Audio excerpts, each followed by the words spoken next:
don't think so. No, no, no, no. I don't think so. No, no, no, no. It's never, ever, ever, ever, ever, ever gonna happen.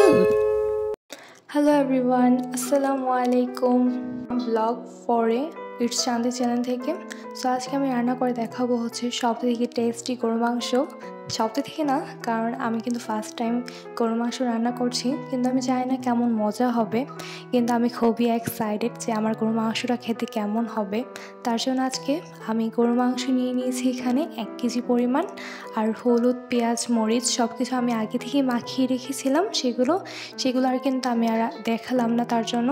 আর এখানে আমি খুব ভালোভাবে কষিয়ে নিচ্ছিলাম, কারণ মাংসটাকে যত বেশি ভালোভাবে কষানো হবে মাংসটা কিন্তু খেতে তত বেশি টেস্টি হবে। আর আমি এটা আমার আম্মু থেকে এই টিপসটা দেখেছি, তার জন্য তোমাদের সাথে আমি এই টিপসটা শেয়ার করলাম। আর আমার লাইফে আমি ফার্স্ট টাইম গরু মাংস রান্না করে সবাইকে খাওয়াবো, তার জন্য ভাবলাম তোমাদের সাথেও কেননা শেয়ার করি, কারণ তোমরা তো এখন আমার ফ্যামিলির মেম্বার হিসেবেই আছো।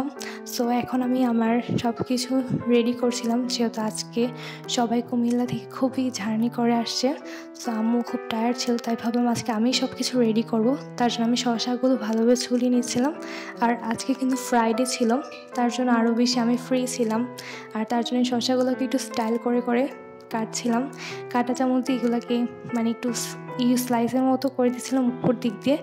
আর শসা কিন্তু আসলেই সব খাবারের সাথে খুব বেশি ভালো লাগে। শুক্রবার মানেই একটা গরু মাংস কার কার প্রিয় অবশ্যই কমেন্ট করে আমাকে জানাবা, গরু মাংস কার কার প্রিয়। আর এই তো কথা বলতে বলতে মনে হচ্ছিল আমার সব কাজই প্রায় শেষ হয়ে যাচ্ছে, কারণ যতক্ষণ পর্যন্ত কথা বলি খুবই দ্রুত কাজ করা যায় আমার মনে হয়, জানি না সবার ক্ষেত্রে কেমন। আর এই তো আমি শসাগুলো সবগুলা স্লাইস করে ফেলছিলাম।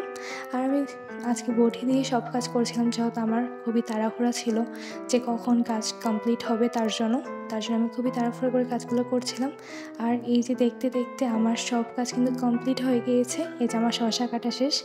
এখন মনে পড়লো যে আমার আব্বুর জন্য আবার মূলা কাটতে হবে, তাই আবার মূলা নিয়ে আসলাম। আর আমার আব্বু কিন্তু ভাতের সাথে মূলা খায় আর কি, তার জন্য আব্বু এভাবে শসাও খায় তারপরেও। আর এই যে আমার গরু মাংসের ফাইনাল লুক। আর সব রান্না শেষ বলে আমি নিয়ে আসলাম। বাকি ব্লগটা তোমাদেরকে দেখাই নাই যে কীভাবে গরু মাংসটা হলো। তোমরা তো সাধারণত জানে গরু মাংস হয়ে গেছে, তারপর নামাই ফেলছি, বাটিতে নিয়েছি, ব্যাস শেষ। আর এখানে আমি একটু স্টাইল করার জন্য বাটিতে ভাত নিয়ে নিয়েছি। আর এখানে দেখতেই পাচ্ছ আমার গরু মাংসটা দেখতে খুবই টেস্টি মনে হচ্ছে। আমি নিজেও কিন্তু এখনও খাইনি, খাবো এখন, কিন্তু আমার কাছে মনে হচ্ছিল খুবই আম্মুর হাতে গরু মাংসের মতোই আমার গরু মাংস রান্নাটা হয়েছে। আমি ধারণা করছিলাম আসলেই খেতে কিন্তু খুব মজাই হবে। আমি একটু টেস্ট করে দেখেছি। আর সাথে নিয়ে নিচ্ছি হচ্ছে লেবু, কারণ লেবু ছাড়া তো জমবেই না। লেবু, শসা, আর আমি মূলা খাই না, তার জন্য আমি এখানে মূলা নিলাম না। আর সব শেষে ভাবছিলাম 7 আপ না হলে তো চলবে না, 7 আপ বা কোক, কে কোনটা খাও অবশ্যই কমেন্ট করে জানাবা। আমার কাছে 7 আপটাই ভালো লাগে, তাই আমি এখানে 7 আপ নিয়ে নিলাম। আর এই তো আমি এখন খাবো। তো টাটা, বাই বাই, আল্লাহ হাফিজ।